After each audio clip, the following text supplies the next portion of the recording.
Hello students, आज का हमारा टॉपिक है आइसोपैरामेट्रिक प्रॉब्लम।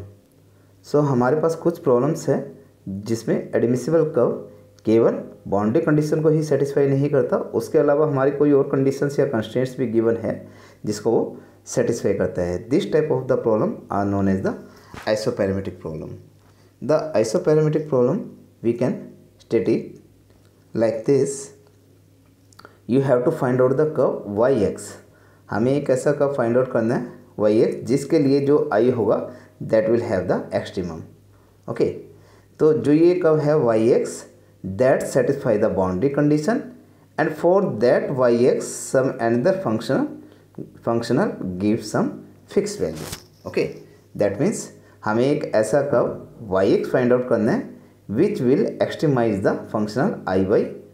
और ये जो कर्व है हमारा y x, at the boundary it gives the value a and b, and for that yx some another functional jy gives some fixed value l. Okay, so this is your problem. So in the problem we can state it like this: if we have yx extremize the functional iy and for that yx jy is equal to l, और ये y x हमारी boundary condition satisfy करता है। ए पर value दे रहा है ए और B पर वैल्यू दे रहा है हमारी b. Okay, if this y x is not the extremal of J y then there exist a constant lambda such that curve Y x is an extremal of the functional K. Okay, अगर y x हमारा J का extremal नहीं है तो उसके लिए एक हमारा कॉन्स्टेंट लैम्डा एग्जिस्ट कर रहा है कि जो ये वाई एक्स है that becomes the extremal of the functional K y. Okay, where K क्या हमारे पास, के हमारे पास इंटेग्रल है a to b f plus lambda g. Okay, इस एफ प्लस लैम्डा जी को मैं क्या बोल देता हूँ एच। ओके, तो that means K of y is equal to a to b h x y y dash, where h is f plus lambda g. Okay, तो कहने का मीनिंग क्या है कि अगर हमें के को एक्सट्रीमाइज करना है so what will be that, तो इसके लिए हमारा क्या है कि जो वाई एक्स है that should satisfy the Euler equation. तो आइलर इक्वेशन हमारे पास क्या है दैट कि curl by curl y of h minus d by d x of curl by curl y dash of h that will be equal to zero. लेकिन h की value हमारे पास क्या है f plus lambda g, so you will say that curl by curl y of f plus lambda g minus d by d x of curl by curl y dash of f plus lambda g will be equal to zero. So this thing you have to prove. Okay, कि इसे एक्सट्रीमाइज करने के लिए हमारे पास ये condition मिलेगी हमें, तो ये हमें प्रूफ करना है। So you can say that we assume y be the actual extremal of the equation one. So let me show you what will be the equation one and two this. Okay, जो I y है that is equation one और J y है that is equation two, और जो boundary condition है इसे equation three बोल रहे हैं। ओके, तो वाई एक्स मान लेते हैं कि हमारा एक्चुअल एक्सट्रीमल है आई का and it's satisfying the equation two and three, that means constant जो गिवन है जे वाई इक्वल टू एल और बाउंड्री कंडीशन है वो सेटिस्फाई कर रहा है। तो अब हम वेरिएशन मान लेते हैं, हमारे पास वाई में वेरिएशन ले लेता हूँ मैं डेल्टा वाई, और डेल्टा वाई को मैं किस तरीके से कंसिडर कर रहा हूँ, delta y will be equal to epsilon one eta one x plus epsilon two eta two x. Okay, where epsilon one epsilon two तो हमारे क्या है, these are the very small numbers and eta 1 and eta 2 are some function of x which vanishes at the end points a and b. What does it mean? a और b पर ये value क्या दे रहे हैं zero. Okay, at the end points. So I write down there eta 1 and eta 2 at a and b will be equal to zero. Now if अगर one को मैं rewrite कर रहा हूँ, if I change the variation in y, so function में भी variation हो जाएगा, आई ऑफ वाई क्या बन जाएगा I of y plus delta y that will be equal to integral a to b f of x, जहाँ पर Y था वाई की जगह वाई प्लस डेल्टा वाई कर दिया, लेकिन यहाँ पर डेल्टा वाई की वैल्यू क्या रख दिया epsilon one eta one plus epsilon two eta two. Similarly यहाँ पर हमारे पास डेल्टा वाई की वैल्यू आ गई है epsilon eta one dash plus epsilon two eta two dash. Okay, so in this way delta y dash की value हमने प्लेस कर दी और डेल्टा वाई की वैल्यू प्लेस कर दी। सो इन द सिमिलर वे अब जे की वैल्यू भी हमने निकालनी है, तो J of y plus delta y क्या होगा, सिमिलरली हमने यहाँ पर क्या कर दिया, वाई प्लस डेल्टा वाई की वैल्यू पुट कर दी, डेल्टा वाई डैश की वैल्यू पुट कर दी, that will be equal to some L.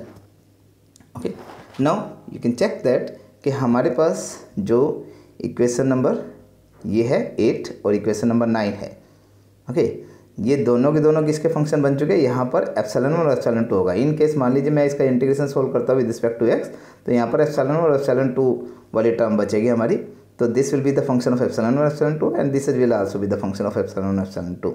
Okay, so अगर हम कैलकुलस का यूज करें, so in the by using the calculus we can say that we can introduce some Lagrange's multiplier lambda, then the necessary condition, इसको extremize करने के लिए हमारी necessary condition क्या होगी, that y x extremize the equation 8 and 9, उसको एक्सट्रीमाइज इस तरीके से करेगा कि उसके नेसेसरी कंडीशन क्या होगी कि curl by curl epsilon of I plus lambda g and curl by curl epsilon 2 of I plus lambda g will be equal to 0।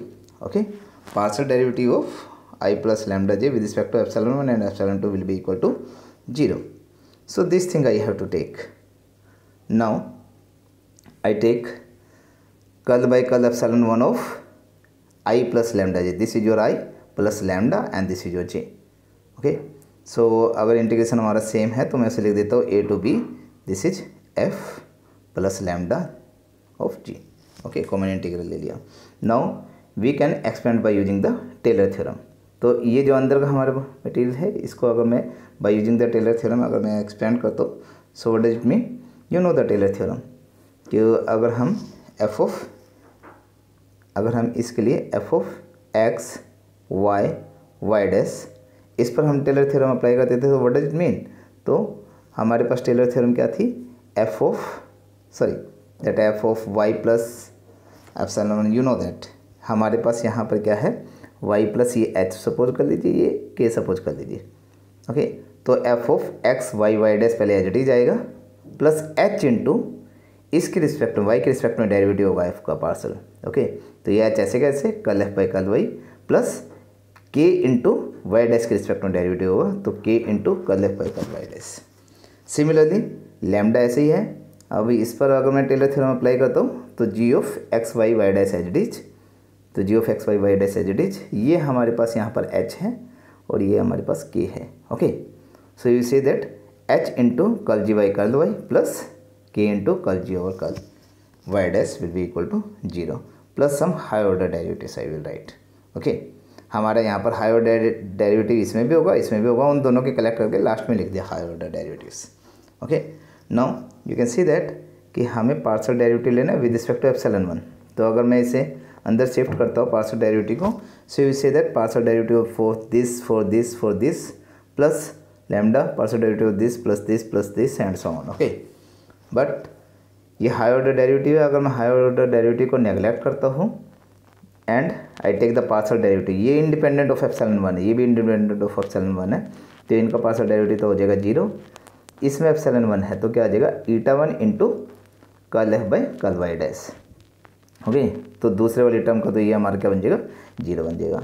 Similarly ये बन जाएगा eta 1 dash into curl f over curl y dash, तो यहाँ पे आ गया eta 1 into curl f over curl y plus eta 1 dash curl f over curl y dash plus lambda g का partial derivative with respect to epsilon 1 0 हो गया क्योंकि independent of epsilon 1 है, एंड जब इसका डेरिवेटिव करोगे आप विद रिस्पेक्ट टू एप्सिलॉन 1 ईटा 1 कल जी और कल वाई प्लस इसका करोगे तो ईटा 1 डैश कल जी और curl y dash d x will be equal to 0।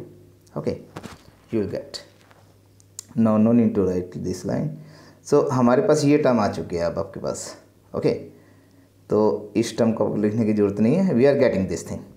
तो एक्चुअल में हमें इसे एक्सपेंड करना है, तो इसे कैसे एक्सपेंड करोगे, just individually you take the integral of this plus integral of this plus lambda integral of this plus integral of this. तो इसकी जो ये सेकेंड टर्म और जो फोर्थ टर्म है उसके इंटीग्रल को हम सोल्व कर लेते हैं पहले इंडिविजुअली। तो सेकेंड टर्म और फोर्थ टर्म को हम कैसे इंडिविजुअली सोल्व कर रहे हैं, we are taking that value. जो सेकेंड टर्म है उसको हमने यहाँ पे लिख दिया है इंटीग्रल ए टू बी, ये थी हमारी सेकेंड टर्म, तो उसका integral a to b curl f over curl y dash into eta 1 dash, तो that will be first function into second function by integration by parts you do. First function integration of second minus integration of derivative of first integration of second. Okay, but हमने eta 1 और ईटा 2 क्या suppose किया था कि वो vanish कर रहा है ए और बी पर, तो यानी कि ईटा 1 ऑफ बी भी आपका जीरो हो जाएगा, ईटा 1 ऑफ ए भी आपका जीरो हो जाएगा, तो ये पूरी की पूरी टर्म आपकी बन जाएगी जीरो। तो यहाँ पर हम ये लिख चुके हैं that will be zero and remaining term आपकी क्या बच जाएगी, a to b divide x of curl y dash into eta 1। Okay, so इसकी वैल्यू हमारे पास आ चुकी है दिस वन। अब इसी के तरीके से आपकी ये दूसरी टर्म भी है, कर्ल जी और curl y dash into eta 1 dash, तो बस एफ की जगह यहाँ पर जी है, तो इसी को रीराइट करके मैं सिमिलरली लिख रहा हूँ a to b curl g और curl y dash into eta 1 dash will be equal to minus integral a to b, बस एफ की जगह जी रिप्लेस कर दो, तो ये d by d x of curl f और कर्ल वाई डैश था, इसकी जगह क्या आ जाएगा d by d x of curl g और curl y dash into eta 1। अब जो ये दोनों वैल्यू है ये इसकी और इसकी वैल्यू उठाकर आप कहाँ पर प्लेस करनी है, हियर, एंड ये वैल्यू उठाकर हमने कहाँ पर प्लेस करनी है, हियर। तो ये दोनों की दोनों वैल्यू हम उठाकर प्लेस कर देते हैं। When you place back that value so you will get eta 1 of this minus d by dx curl f और curl y dash into eta 1 plus lambda this term minus d by dx of curl g और curl y dash into eta 1। Now you can check that कि eta 1 through out common है, सो ईटा 1 हमने common लिया यहाँ पर and remaining term is this. Okay, that will be equal to zero, right. अब ये हमने टर्म किस सॉल्व की थी, हम किसे वो कंसिडर कर रहे थे पहले, only we were solving for that eta 1। Okay, तो केवल हम उसको सोल्व कर रहे थे। अगर हम इक्वेशन नंबर 11 जो हमारी है, अगर हम उसे सोल्व करते हैं again, you can check that कि अभी तक तो हम 10 को सोल्व करके चल रहे थे, राइट। अगर इक्वेशन नंबर 11 है वो क्या है, कर्ल बाय कर्ल एप्सिलॉन 2 है, आई प्लस लैम्डा जे का हम partial derivative with respect to epsilon 2 ले रहे हैं, तो ये भी सिमिलर यही है, बस यहाँ पर एप्सिलॉन 1 की जगह एप्सिलॉन 2 हो जाएगा। तो सिमिलरली हमने रीराइट करके ये एप्सिलॉन 2 के लिए लिख दिए, तो एप्सिलॉन 2 के लिए आपकी क्या टर्म बन जाएगी, ए टू बी, जहाँ एप्सिलॉन ईटा 1 था वहाँ पे ईटा 2 आ जाएगा, बस eta 1 this is eta 2 and the remaining thing will be as it is that d x will be equal to zero. Now here in the 13 and 14 eta 1 and eta 2 both are the arbitrary. अब हम क्या करते हैं कि जो ईटा 2 है, ईटा 2 को इस तरीके से सपोज करते हैं कि eta 2 into this plus lambda into eta 2 into this term, तो जो lambda into eta 2 into this term है that should not be equal to zero. Okay, तो हम ईटा 2 इस तरीके से सपोज कर रहे हैं कि this value is non zero. अगर ये वैल्यू आपकी नॉन जीरो है तो मैं लैम्डा की वैल्यू निकाल सकता हूँ यहाँ से, लैम्डा की वैल्यू क्या आ जाएगी आपके पास, so you can check that कि लैम्डा की वैल्यू हमारे पास क्या आ जाएगी। अगर मैं इंडिविजुअली इसे इंटीग्रल करता हूँ, integral of eta 2 into first term plus lambda eta 2 into second term, अगर मेरी ईटा 2 इंटू सेकेंड टर्म अगर नॉन जीरो है तो लैम्डा की वैल्यू क्या आ जाएगी, ईटा 2 into first term minus of eta 2 into first term divided by eta 2 into second term, तो ये मैंने यहाँ पे लैम्डा की वैल्यू लिख दी है। ओके, अगर हमारे पास ये लैम्डा की वैल्यू आ चुकी है तो आपको इक्वेशन नंबर 13 देख सकते हो। इक्वेशन नंबर 13 में हमारे पास क्या है, ईटा 1 आर्बिट्रेरी है। अगर ईटा 1 आर्बिट्रेरी है so you say that this value will be equal to zero. अगर ये वैल्यू इक्वल टू जीरो है तो वहाँ से हमें लैम्डा की वैल्यू तो पता ही है, अगर लैम्डा की वैल्यू पता है तो उसको मैं रीराइट करके क्या लिख सकता हूँ, यू कैन से दैट कि अगर ईटा 1 आर्बिट्रेरी है तो that integrand will be equal to zero. तो मैं लैम्डा को अंदर मल्टीप्लाई कर देता हूँ, कर्ल एफ और curl y plus lambda into curl g और कर्ल वाई, तो curl y common f plus lambda g minus d by d x of curl y dash को operator of f plus lambda g. Okay, तो f plus lambda g को मैं h call कर देता हूँ, तो it will be curl h over curl y minus d by d x of curl h over curl y dash. Okay, so that means in this way you can say that कि हमारे पास जो y होगा that will be the extremal of f plus lambda g. That means you can say that yx will be the extremal of the functional ky। Okay, इसी पे based हमारे पास example है, you can see the example, इन उससे idea आपको clear हो जाएगा how to solve that questions based on that. तो आइसोपैरामेट्रिक प्रॉब्लम हमारी इस तरीके से गिवन है, you have to solve the problem I y is 0 to pi y dash square is equal that means y dash square you have to make it minimum and subjected to the constraint हमारे पास given है कि 0 to pi y square हमारे पास क्या दे रहा है 1 दे रहे हैं कि हमें इसको मिनिमाइज करना है इस फंक्शनल को। ओके, तो कहने का मीनिंग है हमें वाई एक्स निकालना है जिसके लिए ये इंटीग्रल हमारा मिनिमम वैल्यू देता हो, और उसी वाई के लिए हमारे पास ये इंटीग्रल क्या वैल्यू दे रहा है, 1 दे रहा है। Okay, and satisfying the boundary condition this. So this value you have to find out. So what you have to do it now? तो similarly अगर वाई एक्स इसका एक्सट्रीमल नहीं है, so what you suppose that कि there exists some constant lambda such that y x is the extremal of k, functional k। लेकिन k कैसे form होगा, k will be equal to integral a to b, so that will be h dx। okay, so what is h? h हमारे पास क्या होगा, so we say that h will be equal to f plus lambda g, right, that will be f plus lambda g. तो आपके पास f भी given है और g भी गिवन है, सो ये f है, ये आपका g है, तो f प्लस लैम्डा जी से हमने h बना लिया है।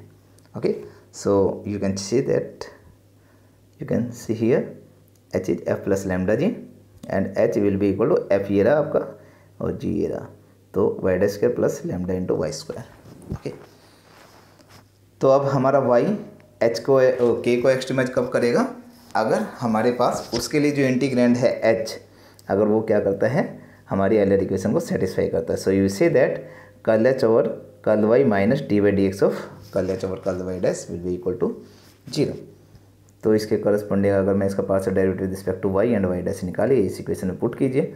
सो when you place back this value you will get 2 lambda y minus 2 y double dash will be equal to 0, तो is common here and lambda y minus y double dash will be equal to 0। Okay, so rewrite करके you can say that कि what is this one, this is again ये आपका क्या बन जाएगा, y double dash minus lambda y will be equal to 0। Okay, so auxiliary equation क्या बनेगी, d square minus lambda and y will be equal to 0, तो auxiliary equation हो जाएगी d square minus lambda will be equal to 0। अगर d square minus lambda equal to 0, so d की value आ गई plus minus root lambda, so there will be the cases will be arises. तो lambda हमारे यहाँ पर क्या हो सकता है, दैट मे बी इधर पॉजिटिव और नेगेटिव और 0। तो उसके लिए वो तीनों केस अराइज कर देते हैं। अगर लैम्डा हमारे पास पॉजिटिव है, so first case we take that, अगर लैम्डा हमारे पास पॉजिटिव है, so what will say that कि लैम्डा पॉजिटिव है तो उसके लिए 2 रियल एंड डिफरेंट रूट मिल जाएगी हमारे पास, D will be plus root lambda and minus root lambda. So हमारे पास सोल्यूशन क्या निकलेगा, उसके लिए इस इक्वेशन का सोल्यूशन निकल जाएगा y x will be equal to c1 e raise to power root x root lambda into x plus c2 e raise to power minus root lambda into x. Okay, अब हमारे पास ये solution निकल चुका है, बस हमें क्या करना है, c1 और c2 की वैल्यू फाइंड आउट करनी है। c1 और c2 कहाँ से फाइंड आउट होगा, हमारे पास बाउंड्री कंडीशन गिवन है, तो बाउंड्री कंडीशन अप्लाई कीजिए। ये दोनों बाउंड्री कंडीशन अप्लाई की, वहाँ से हमने देखा कि c1 और c2 दोनों हमारे पास क्या आ गए, 0 आ गए। अगर c1 c2 यहाँ पे 0 पुट करता हो तो हमारे पास y 0 आ जाएगा। Okay, so that means we are getting the trivial solution. Okay, right. So another case, अगर हम लैम्डा को यहाँ पर 0 ले लेते हैं, मान लीजिए लैम्डा 0 हो गया। अगर लैम्डा 0 हो गया, so you say that y double dash plus minus lambda equal to 0 था, तो y double dash equal to 0 हो गया। तो यहाँ पर ये चेक कर सकते हो, लैम्डा इक्वल टू 0 के लिए आ गया, y double dash equal to 0। दोनों तरफ इंटीग्रेशन कीजिए, एक टाइम इंटीग्रेशन करेंगे तो y dash will be equal to some constant, दोबारा इंटीग्रेशन करेंगे तो y dash y will be equal to a into x plus some constant integration that is p। Okay, अब हमारे पास इक्वेशन आ चुकी है y will be equal to a x plus b. अब हमें तो y फाइंड आउट करना है, तो दैट मीन्स इन कॉन्स्टेंट को फाइंड आउट कर लो, that will B your unknown function. So what it will be, how to find out this constants, boundary condition apply कीजिए। बाउंड्री कंडीशन है y 0 equal to 0 and y pi equal to 0, उन दोनों को apply किया, हमारे पास b भी 0 आ गया और a भी 0 आ गया। अब a और b को अगर मैं यहाँ पर प्लेस करता हूँ तो again we get y will be equal to 0 which is again a trivial solution, right. अब हम थर्ड केस अराइज करते हैं, जब हमारे पास यहाँ पर ये जो लैम्डा है, ये लैम्डा अगर हमारा नेगेटिव है, देन व्हाट विल हैपन। तो हम थर्ड केस अराइज करते हैं, when that lambda is negative. तो लैम्डा नेगेटिव ले लेता हूँ, तो lambda will be equal to some minus of u, I suppose यहाँ पर यू पॉजिटिव है मेरा। Okay, so positive into minus sign, देखिए कि हमारा क्या बन गया, नेगेटिव। तो लैम्डा मेरे पास नेगेटिव है, तो लैम्डा की वैल्यू अगर मैं माइनस यू पुट करता हूँ, so what it will be, so we say that अगर लैम्डा को माइनस यू पुट करते हैं, so you say that d will be equal to plus minus that will be root of minus u. तो minus u को मैं क्या लिख सकता हूँ, माइनस यू को कर दी तो यू इंटू में रूट ऑफ -1, रूट ऑफ -1 को लिख देता हूँ iota. Okay, so plus minus root u into iota आ गया। तो आयोटा वाली टर्म में क्या बन गया, alpha plus minus iota beta. Okay, beta की जगह क्या हमारा रूट यू है। तो ई रेस टू, इसके लिए अगर मैं सोल्यूशन लिखूँगा e raise to power alpha x, तो अल्फा तो 0 बन गया, तो e raise to power 0 x बन गया 1। तो क्या आ गया C3 into cos beta x plus C4 into sine beta x, ये होता। तो बीटा मेरा रूट यू है, तो C3 into cos root x plus C4 into sine root u x. Okay, so this will be a solution now. अभी solution तो बन गया, but how to find out that solution, हमारा solution तब find out होगा when you get that value of constant C3 and C4। But how to find out this value, again use the boundary condition. When you use the boundary condition, तो हमारे first boundary condition use की तो वहाँ से C3 क्या आ गया 0। But when you put the C3 equal to 0, तो हमारा क्या आ गया C4 into sine root u into pi will be equal to 0। लेकिन यहाँ से अगर मैं u की वैल्यू फाइंड आउट कर रहा हूँ तो रूट यू की वैल्यू हमारे पास क्या आ गई है n स्क्वायर। ओके, या फिर ये कहिए कि रूट यू की वैल्यू हमारे पास क्या आ गई है, n आ गई है। तो अगर मैं रूट यू की वैल्यू यहाँ पर पुट करता हूँ इस इक्वेशन में, तो हमारे पास यहाँ पर क्या है C3 तो पहले ही 0 है, तो यानी कि ये टर्म तो आपकी रिमूव हो गई।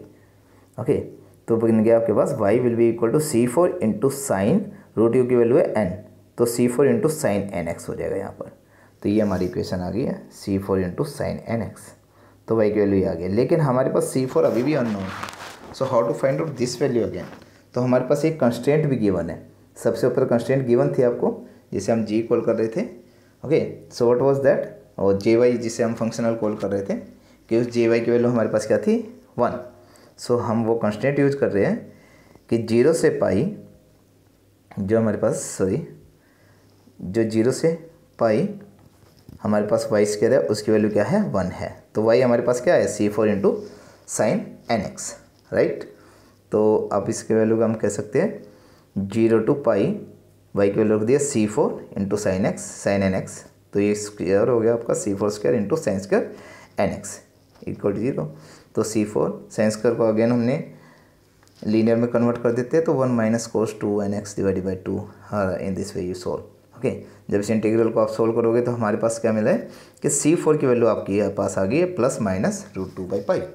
तो C4 की वैल्यू यहाँ से उठाइए, अगेन यहाँ पर प्लेस कर दीजिए। Okay, so you will get that y will be equal to plus minus root 2 by pi into sin nx. So this is your required value of the unknown function yx, for which the given functional will give the extremal value. Okay, so in this way you have to solve the isoperimetric problem. The next thing we will discuss in the next class. Thank you very much, students.